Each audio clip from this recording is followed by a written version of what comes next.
where do hell even begin? Let me tell you, hitting 50 alone in a dingy Vegas motel room with zero acknowledgement from my so-called ride or die friend of 30 years, no call, no cheesy card, not even a half-baked emoji text, just the hollow echoes of slot machines clanging from the casino floor below. It was a low point that still stings when I think about it.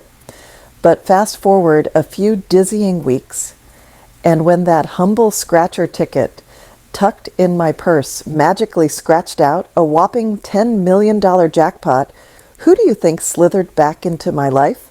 All honeyed words and fake tears, cooing about how we were sisters forever? Carla, that's who, my best friend, turned betrayer.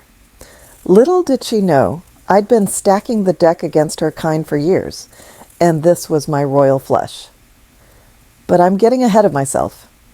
Pull up a chair, pour yourself a stiff drink, because this story, it's a roller coaster through the glittering gutters of Sin City, full of laughter, lies, and the kind of heartbreak that only a lifelong friendship can deliver. And trust me, by the end, you'll see why some bonds are better broken. My name's Rita Marquez, and I've called Las Vegas home since I was 18, fresh off a Greyhound bus from a dusty little town in New Mexico where dreams went to die under the relentless sun. Back then, Vegas was my escape hatch, a neon paradise promising fortune and freedom. I started as a cocktail waitress at one of those off-strip dives, slinging watered-down margaritas to wide-eyed tourists and jaded locals alike. That's where I met Carla Esposito, all firecracker energy and big hair, working the same shift with a laugh that could cut through the cigarette smoke like a spotlight. We clicked instantly, two orphans of the desert making our way in a city that chewed up girls like us and spat out the bones. Sisters from different misters, we'd joke, clinking glasses after closing time, sharing secrets about lousy boyfriends and even lousier tips. Those early years, pure magic in a gritty sort of way. We'd pool our meager earnings for rent on a tiny apartment above a pawn shop where the walls were thin enough to hear the neighbors' arguments and the air conditioner wheezed like an old gambler on his last breath. Carla was the bold one, always, dragging me to auditions for showgirl gigs or convincing me to splurge on knockoff designer heels. I was the steady hand, the one who balanced our checkbook and made sure we ate something besides ramen and casino comps. We navigated the highs and lows together. Her first big breakup, a sleazy pit boss named Gino who left her with a broken heart and a stack of unpaid bills. My mom's passing back home. Carla held my hand through the funeral calls, even wired money for flowers when I couldn't afford it. We celebrated milestones with cheap champagne, her 21st birthday with a wild night on the strip, my first promotion to blackjack dealer at the Golden Nugget with a homemade cake that tasted like cardboard, but felt like love. As the decades rolled on, Vegas changed, and so did we. The city bloated with mega resorts, turning from a mobster's playground into a corporate circus. I climbed the ranks in the casino world, becoming a senior dealer at the Bellagio, where the high rollers tipped in hundreds, and the air smelled of money and desperation. Carla? She bounced around, bartending here, hosting there, always chasing the next big score.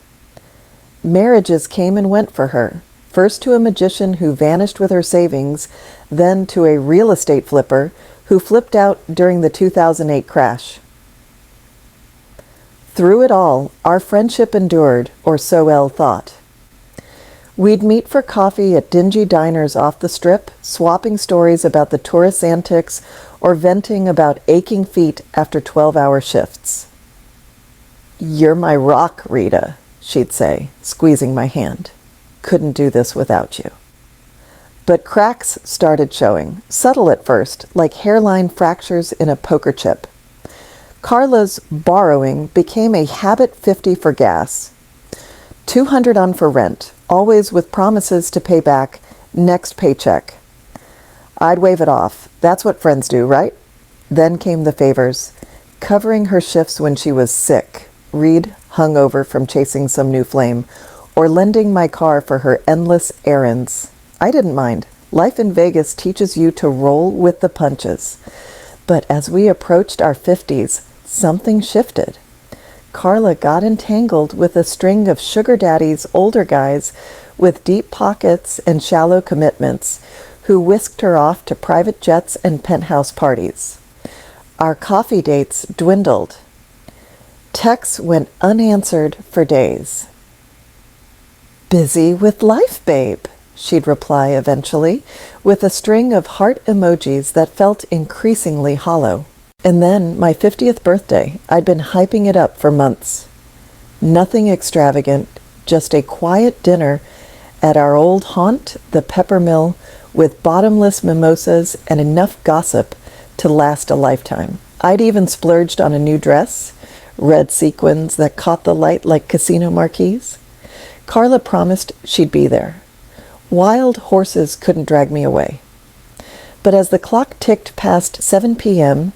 in that motel room I'd booked for a pre-dinner glam session, hey, a girl deserves a little luxury, my phone stayed silent. No buzz, no balloon delivery, just the distant roar of traffic on Las Vegas Boulevard. I called voicemail, texted read, but no reply. By 9 p.m., I was nursing a solo glass of wine, scrolling through old photos of us, arms linked at Fremont Street, toasting under fireworks on New Year's Eve. Tears stung my eyes as I realized she'd ditched me for whatever flavor of the week had her attention. A quick peek at her social media confirmed it. Stories of her laughing in a swanky lounge, tagged with some silver fox exec. "Living my best life," the caption read. My heart cracked a little more with each swipe. That night I wandered the strip alone, the lights blurring through my tears. I stopped at a corner store for a pack of smokes and on a whim grabbed a lottery scratcher, the kind with shiny foil promises of instant riches. "What the hell?" I muttered, scratching it absent-mindedly in my motel room. And then, jackpot, 10 million. At first, I thought it was a prank, my eyes playing tricks from the cheap fluorescent bulbs. But no, the numbers matched, the barcode scanned true at the lottery office the next day. Suddenly, I was Rita Marquez millionaire. The media frenzy hit like a desert storm, interviews, photo ops, financial advisors swarming like vultures. I quit the casino gig, bought a modest condo overlooking the mountains, and started dreaming big. Maybe travel, maybe charity. But amid the chaos, one thought nagged, where was Carla? She resurfaced 2 weeks later, like clockwork. A frantic call at midnight. "Rita? Oh my God, I saw the news." "Congratulations, sister. We have to celebrate." Her voice dripped with excitement, but I caught the undercurrent, the subtle probe about how it feels to be rich. We met at a upscale cafe on the Strip. Her in designer threads, courtesy of her latest beau, no doubt, me in jeans and a cautious smile. Hugs, air kisses, the works. "I'm so sorry about your birthday," she gushed, eyes wide with feigned remorse. "I was tied up with work stuff, but hey, now we can make up for it. Imagine the trips we could take, Paris, Bali, you name it." I nodded, letting her ramble, but inside gears turned. This wasn't joy for me. This was calculation. Over the next few days, the asks escalated. First, casual. "Hey, could you spot me for this spa day? We'll go together." Then bolder. "My car's on the fritz. Maybe a loan for a new one?" I played along, doling out small sums, watching her eyes light up like slot reels. But the big one came at our reunion dinner at the Eiffel Tower restaurant, high above the fountains. Carla, tipsy on champagne I'd paid for, leaned in conspiratorially. Rita, you're like family, and families share, right? I mean, I was your lucky charm all these years. Remember how I pushed you to buy that ticket? Half of that's mine, morally speaking. We could split it, start a business or something. Her words hung in the air, laced with entitlement. Morally? After ghosting my milestone, I smiled sweetly, but my mind flashed to the truth I'd been hiding. See? Here's the part where the house always wins. That lottery win, it wasn't pure luck. For the past 5 years, I'd moonlighted as an undercover scam buster for a private firm tied to the Nevada Gaming Commission. Posing as a naive player, I'd infiltrated rings of ticket fraudsters, gathering evidence on rigged games and insider cons. That scratcher was bait, a controlled promo drop designed to flush out grifters. And Carla? She'd been on my radar longer than she knew. Whispers from informants painted her as a low-level operator cozying up to marks for a cut of their winnings. I'd planted subtle tests over the months, fake tips on hot slots, stories of small wins to see if she'd bite. But her birthday snub, that sealed it. I had hidden cams in my old apartment, where she'd crashed occasionally, audio from our calls, even footage from that lounge where she'd bragged about hitting up Rita for the big score to her cronies. The climax unfolded at a glitzy winner's bash. The lottery folks threw chandeliers dripping crystals, celebrities mingling, the works.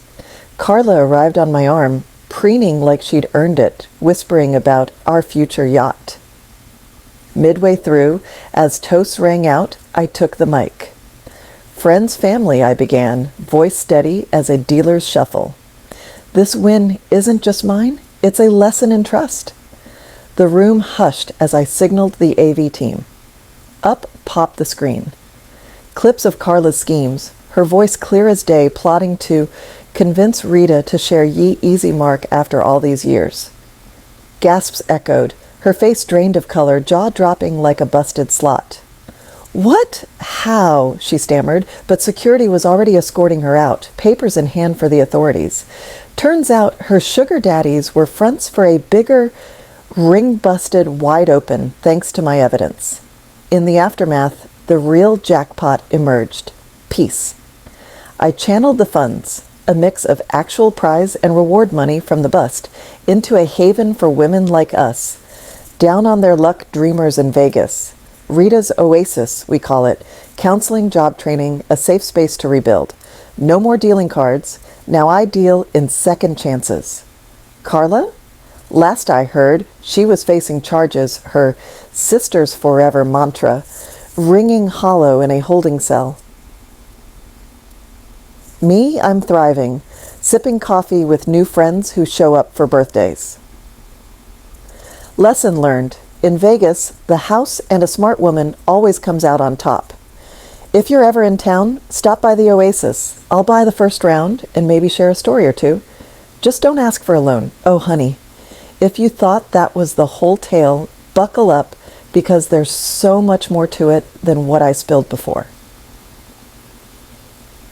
Let me take you deeper into the neon-lit labyrinth of my life in Las Vegas, where fortunes flip faster than a roulette wheel and friendships can shatter like cheap glass under the weight of greed. This isn't just a story, it's my confession, my catharsis, poured out like the endless free drinks at a high roller table. I'll paint every detail, every shadow, every heartbeat, so you can feel the desert heat on your skin and the sting of betrayal in your chest. My name's Rita Marquez, and this is the unvarnished truth about how a forgotten birthday led to the biggest win and loss of my life.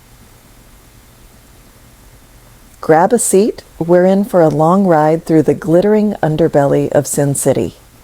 It all traces back to those dusty roots in New Mexico, where I grew up in a trailer park on the edge of nowhere with a single mom who worked double shifts at a diner just to keep the lights on. Dreams. We didn't have time for them. Survival was the game. But at 18, I packed a duffel bag with faded jeans and faded hopes, hopped that Greyhound to Vegas, and never looked back. The city hit me like a jackpot siren, blinding lights, the constant chime of coins, the promise that anyone could strike it rich if they played their cards right. I started at the bottom, waitressing at a seedy joint called the Lucky Lizard, where the patrons were more lizard than lucky, leering through clouds of cigar smoke. Tips were slim, but the energy? Electric. That's where Carla Esposito exploded into my world like a firework on the 4th of July. Carla was everything I wasn't, bold, brash, with a mane of teased hair that defied gravity and a laugh that could charm the chips off a poker table. She was slinging drinks too, but with a flair that turned heads flirting, just enough to boost the tabs without crossing lines. "Hey, chica," she said that first night, sliding me a stolen shot of tequila after close. "You look like you could use a partner in crime." And just like that, we were inseparable. Two lost souls in a sea of transients, bonding over shared shifts and shared secrets. We'd crash in that cramped apartment above the pawn shop, walls paper thin, listening to the world hustle below. Nights blurred into mornings, counting tips on the floor, dreaming aloud about hitting it big. "One day, Rita," Carla would say, her eyes sparkling under the bare bulb, "we'll own this town. Penthouse suites, champagne fountains, the works." Those early bonds forged in fire. I remember her first heartbreak vividly. Gino, the pit boss with slicked back hair and a smile like a shark. He strung her along for months, promising promotions and proposals, only to dump her for a younger dancer and clean out her savings. I held her as she sobbed on our ratty couch, wiping her tears with a bar napkin. "He's not worth it, Carla. We've got each other." And we did. When my mom passed from cancer back home, Carla was my rock-scraping together bus fare, so I could attend the funeral, even sending a wreath of desert roses with a note. From your Vegas family, we celebrated the small wins. Her landing a hosting gig at a mid-strip casino, my first dealer training at the Flamingo. Birthdays became sacred rituals, hers with a homemade piñata stuffed with lottery tickets. Ironic, huh? Mine with a spa day pilfered from comps. Sisters forever. We'd toast, clinking glasses of whatever we could afford. But Vegas has a way of eroding even the strongest foundations like sand dunes shifting in the wind. As the 90s gave way to the 2000s, the city transformed mega resorts, sprouting like mirages, turning the Strip into a billionaire's playground. I adapted, honing my skills at the tables, becoming a fixture at the Bellagio with its opulent fountains and endless flow of tourists. High rollers knew me by name. Tips rolled in like waves. Carla, though, she chased the glamour, bouncing from job to job, cocktail lounge manager, event coordinator, always one step from the big break. Her marriages were cautionary tales, first to that illusionist who pulled a disappearing act with her bank account leaving her crashing on my couch for weeks. I loaned her money, no questions asked. Second hubby was a real estate shark during the boom, but when the 08 crash hit, he bailed, leaving her with debts and a foreclosed condo. Again, I was there. Co-signing loans, cooking meals, reminding her of our unbreakable bond. The cracks widened slowly, insidiously.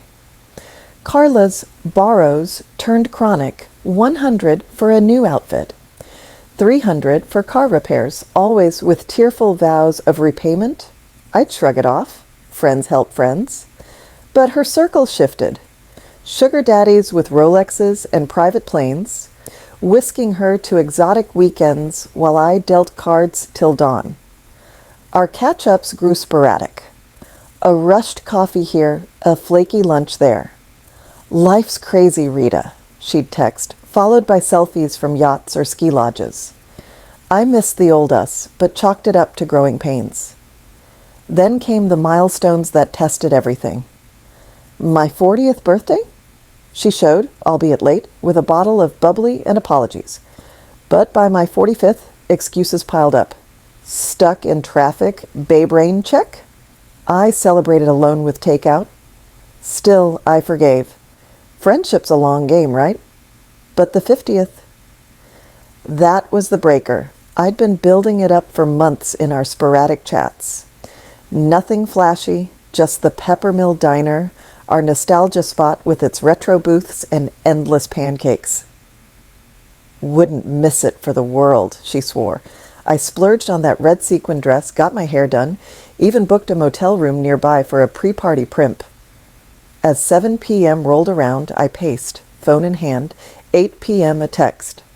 Running late, emergency, 9 p.m., nothing. By 10, I was scrolling her Instagram stories of her at a rooftop bar, laughing with a silver-haired suit. Caption, unexpected adventures? Blessed. My heart plummeted. No call, no apology. Just silence. That night, the Strip felt mocking. Its lights too bright. Its crowds too indifferent. I wandered aimlessly, ending at a corner 7-Eleven for cigarettes and, impulsively, a $5 scratcher ticket. Mega Millions instant win, it boasted. Back in the motel, under flickering lights, I scratched absent-mindedly. Silver flakes revealed numbers, match after match. $10 million. My breath caught, knees buckled. Was this real? The next day, lottery office confirmed it. Taxes, paperwork, the whirlwind, media descended. Local dealer hits jackpot. Advisors buzzed about investments. I quit the Bellagio, bought a cozy condo in Summerlin with mountain views, started plotting a quieter life. Maybe Europe, maybe philanthropy. Carla? Radio silent for days, post-announcement. Then the midnight call. Rita, I can't believe it. I'm so happy for you. Her voice bubbled, but I detected the probe. We met at a chic cafe, her in Louboutin. New daddy's gift? Me understated? Hugs felt stiff. Sorry about the birthday, she breathed. Got caught up with things? But now, we can celebrate properly trips, shopping sprees. I smiled, but wheels turned. Over weeks, the mask slipped. Casual asks, spot me for nails? We'll do a girls' day. Boulder, my lease is up. Maybe help with a down payment? I complied minimally, observing. The pinnacle? Dinner at the Eiffel Tower replica, overlooking the Bellagio fountains. My treat, of course. Carla, 3 champagnes in, leaned close. Rita, we're family. I deserve a piece morally. I inspired your luck. Push those tickets. Half we could build an empire. Her words ignited fury, but I played cool. Truth was, this win wasn't chance. For 5 years, I'd worked undercover for a firm busting gaming scams tied to state regulators. Posing as a gullible player, I'd exposed rigged lotteries, insider frauds. That scratcher? Bait in a sting-op. Carla's name surfaced in reports low-key grifter, cozying to winners for cuts. I'd tested her, planted hot tips, shared fake wins. Her birthday ditch, final straw. Evidence mounted hidden cams in my old place, capturing her snooping, recorded calls plotting to bleed Rita dry, lounge footage of her boasting to accomplices. The reveal, epic, at the lottery gala crystal chandeliers, A-listers. I invited her as guest of honor. She preened, whispering, yacht dreams. Mid-toast, I grabbed the mic. This win's about trust in its absence. Screens lit, her schemes in HD room gasped, her jaw unhinged, face ashen. Rita, wait, too late. Security hauled her, charges followed. Fraud, conspiracy, her daddies, ringleaders now busted. Aftermath brought clarity. I funneled winnings, prize plus bounty, into Rita's Oasis, a nonprofit for Vegas women's shelter, skills training, scam awareness. No more tables. I'll counsel, empower. Carla? Prison time, then vanished. Me? free with true friends who remember birthdays. Vegas taught me, bet on yourself, the house and a wise woman always triumphs. If you're here, visit the Oasis, stories like mine. We've got plenty. Just bring your own luck.